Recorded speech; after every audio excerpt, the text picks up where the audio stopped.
اس کی وجہ کیا ہے؟ اس کی وجہ بڑی سمپل سی ہے، اور یہ سارے فیصلے کہاں ہوتے ہیں؟ صدیق جان کو جب اٹھایا جاتا ہے تو اس سے پہلے کیا ہوتا ہے؟ ہوتے ہیں جی، اجلاس ہوتا ہے اتحادی جماعتوں کا، اتحادی جماعتوں کے سربراہان کا 6 گھنٹے طویل ترین اجلاس ہوتا ہے، اور اس اجلاس میں بہت ہی بریفنگ دی گئی، اور اس میں ایک اطلاع کے مطابق 2 اجلاس ہوئے، ایک اجلاس ہوا، پھر اس میں بریک ہوئی، مولانا فضل الرحمان صاحب چلے گئے، پھر واپس آئے، پھر اجلاس میں بیٹھے، اور ایک اطلاع کے مطابق پھر ڈی جی آئی آئے اور انہوں نے بھی آ کے بریف کیا ساری صورتحال زمان پارک اور اس کے بعد جوڈیشل کمپلیکس اور اس سیکورٹی کی صورتحال، کیونکہ خیبر پختونخوا میں الیکشن کی تاریخ کا معاملہ جو ہے وہ سنجیدہ ہوتا جا رہا ہے، اور گورنر خیبر پختونخوا کے خلاف توہین عدالت کی پیٹیشن جو ہے وہ فائل کر دی ہے اسپیکر قومی اسمبلی سابق اسد کیسر صاحب نے، اور وہ پہنچ گئے ہیں سپریم کورٹ، اور اسی طریقے سے اسپیکر کے خیبر پختونخوا جو ہیں مشتاق غنی، وہ بھی ایکٹیو ہوئے ہیں، وہ بھی ایک پیٹیشن فائل کرنے لگے ہیں توہین عدالت کی۔ گورنر خیبر پختونخوا الیکشن کی تاریخ دینے کے لیے تیار نہیں ہے، جبکہ پنجاب حکومت جو ہے نگراں حکومت، وہ بھی صورتحال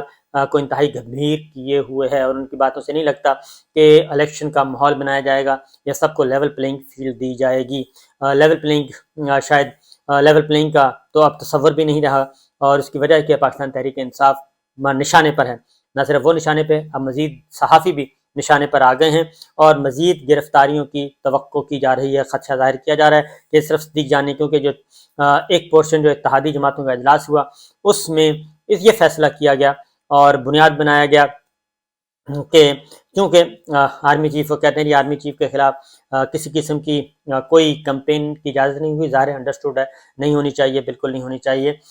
لیکن وہ کہتے ہیں کہ اس بنیاد پہ پاکستان تحریک انصاف کے خلاف کریک ڈاؤن کیا جائے گا، جبکہ عمران خان صاحب یہ کہہ چکے ہیں کہ یہ فوج بھی ہماری ہے اور یہ ملک بھی ہمارا ہے، اور نہ ہی میں یہاں سے بھاگوں گا، نہ ہی سامان پیک کر کے جاؤں گا، بلکہ میں نے اسی وطن میں رہنا ہے، اسی ملک میں رہنا ہے، اور ہم نے فوج کو بھی مضبوط کرنا ہے، اور فوج اور عوام کے درمیان فاصلوں کو مضبوط کرنا، فاصلوں کو کم کرنا ہے، اور ساتھ ہی ساتھ انہوں نے یہ بھی کہا کہ کوشش کی جا رہی ہے، اور بالکل یہ خبر موجود ہے کہ کوشش کی جا رہی ہے کہ عمران خان کی جو پی ڈی ایم کے ساتھ لڑائی ہے، عمران خان کی جو سیاسی جماعتوں کے ساتھ 14 جماعتی اتحاد کے ساتھ، خاص طور پر مسلم لیگ نواز کے ساتھ جو لڑائی ہے، مسلم لیگ نواز یہ چاہتی ہے کہ اس لڑائی کو، پاکستان تحریک انصاف کی اس لڑائی کو فوج کے ساتھ لڑائی بنا دیا جائے، یہ نیریٹو دیا جائے کہ پاکستان تحریک انصاف فوج کے ساتھ لڑنے کے لیے لڑ رہی ہے، پاکستان تحریک انصاف آرمی چیف کے خلاف لڑ رہی ہے، پاکستان کی تحریک انصاف ایجنسیز کے خلاف لڑ رہی ہے، سیکورٹی فورسز کے خلاف پروپیگنڈا کر رہی ہے۔ اس نیریٹو کو لے کے، کیونکہ اس سے پہلے جب یہ اجلاس ہو رہا تھا تو اس سے پہلے نون لیگ کے اعلیٰ دماغ اور مریم صاحبہ اور دیگر رہنما بیٹھے، اور انہوں نے کہا کہ یہ ذرا تھوڑا سا باریکی پیدا کی جائے تاکہ پاکستان تحریک انصاف اور فوج اسٹیبلشمنٹ کے درمیان جو ہے وہ گتھم گتھا لڑائی کروائی جائے، اور اس سے پھر فائدہ اٹھایا جائے، کیونکہ مریم صاحبہ بھی شک کر رہی ہیں، اور ان کے جو لائک مائنڈیڈ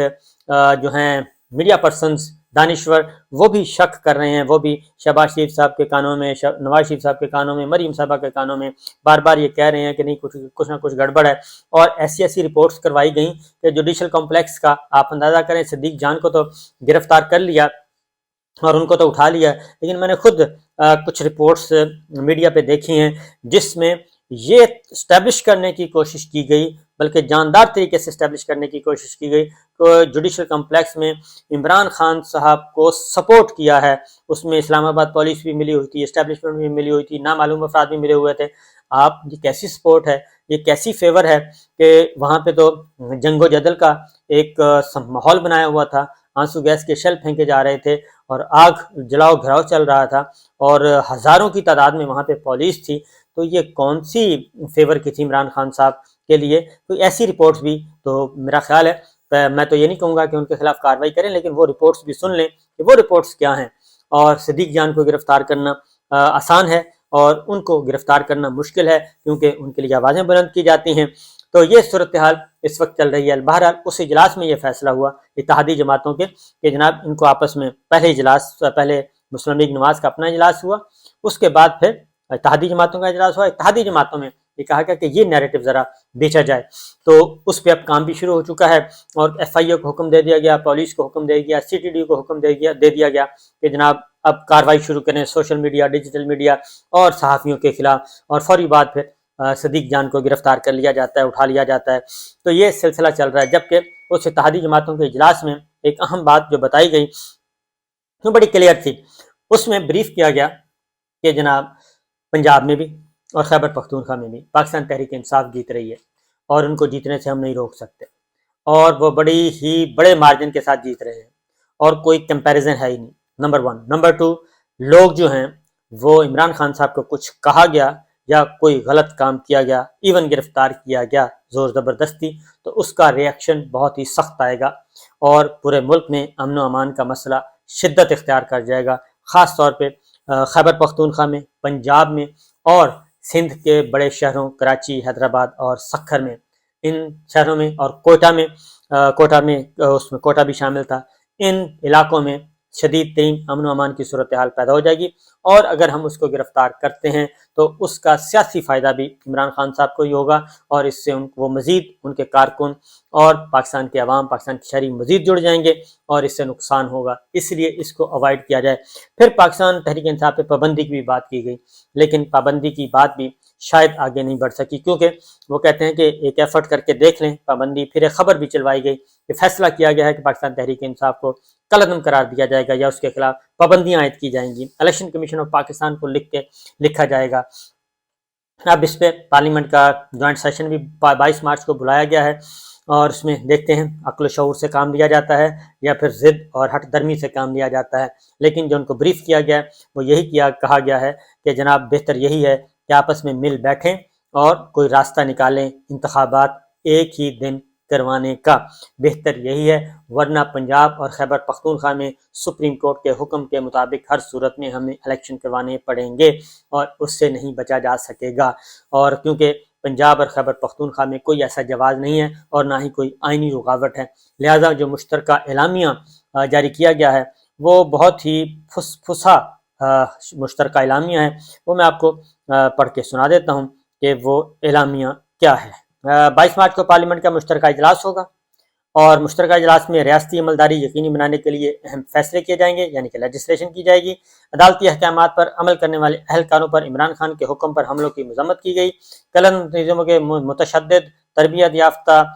جتھوں کے ذریعے لشکر کشی تشویشناک ہے. اہلکاروں پر تشدد ریاست دشمنی ہے جسے برداشت نہیں کیا جا سکتا. سوشل میڈیا پر اداروں کے خلاف مہم کی شدید مذمت کی گئی. بیرون ملک پاکستانی اداروں کے خلاف مذموم ایجنڈے کا حصہ نہ بنے. لسبیلا کے شہداء کے خلاف مہم چلانے والے عناصر کے خلاف کارروائی کا فیصلہ. عمران خان سے متعلق